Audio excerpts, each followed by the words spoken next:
নীতি নৈতিকতার কথা অনেক বলেছিল তো, উনি নাকি গিয়ে এখন তৃণমূল কংগ্রেসের মধ্যে নীতি নৈতিকতা খুঁজে পেয়েছে। এর থেকে আর দুর্ভাগ্য কিছু হতে পারে না। যে পার্টিটার নীতি নৈতিকতার ধারে কাছেই নেই, ওপর থেকে মাথা পর্যন্ত যা যায়, সে পার্টিতে তার স্থান, তিনি আবার বলেন নীতি নৈতিকতার কথা।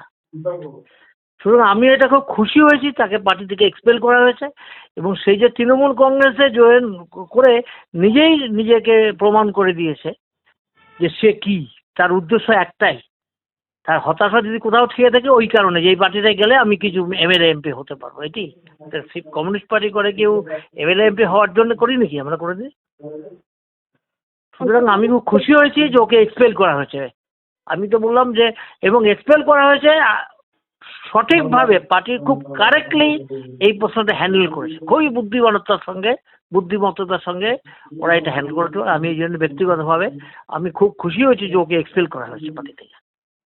অশোকবাবু, প্রতিকুর রহমানের মতো একজন দীর্ঘদিনের নেতা যিনি সংগঠনের গুরুত্বপূর্ণ দায়িত্বে ছিলেন, তার অভাব কি দলের জন্য বড় ধাক্কা নয়? কোনো না, আমি কমিউনিস্ট পার্টিতে না 3বার পার্টি ভেঙেছে।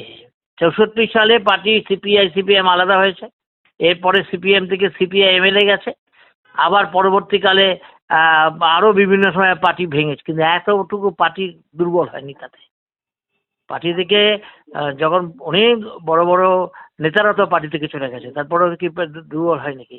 কতগুলো বিষয় আছে যেখানে, দেখুন আমরা তো কাউকে বের করতেও চাই না, পার্টি থেকে থাকুক সেটাই আমরা সবসময় চাই।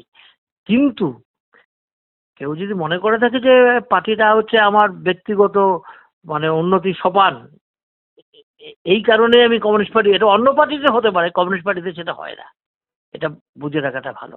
সুতরাং এটা আমাদের কাছে কোনো কিছুই ক্ষতিকর, পার্টিতে দুর্বলতা আছে সেটা অন্য বিষয়, কিন্তু ওর চলে যাওয়াটা এটা আরো এক্সপোজ হলো, ও নিজেই নিজেকে এক্সপোজ করলো, এটা আমাদের অনেক সুবিধা করে দিল। যে এই জন্যেই তারা অনেক ওদের সঙ্গে আমার সন্দেহ হচ্ছে এন্টার এপিসোডটা ওরা হচ্ছে এই কুণাল ঘোষ আর অভিষেক ব্যানার্জির সঙ্গে আলোচনা করেই এই এপিসোডটাকে তারা তৈরি করেছে।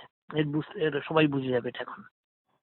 ঘাসফুলে যোগ দেওয়ার সময় মোহাম্মদ সেলিমের গায়ে খুব জ্বালা, একেবারে এক রাশ ক্ষোভ উগরে দিয়েছেন, কি বলবেন?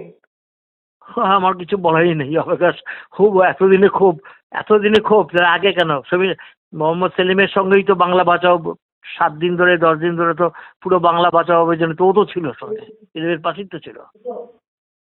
সুতরাং ক্ষোভটা কি কি সেই ক্ষোভটা তখন বলতে পারতেন না, হঠাৎ করে এখন মানে ক্ষোভ হচ্ছে কেন? তার মানে যদি এটা যদি প্রি প্রিপারেশন নিয়ে আগে থেকেই এটা করে খুব পরিকল্পিতভাবে এটা করেছি, আর কিছু না। ঠিক আছে, আমি অনেক বলে ফেললাম। ঠিক আছে, কি আপনি কে বলছেন?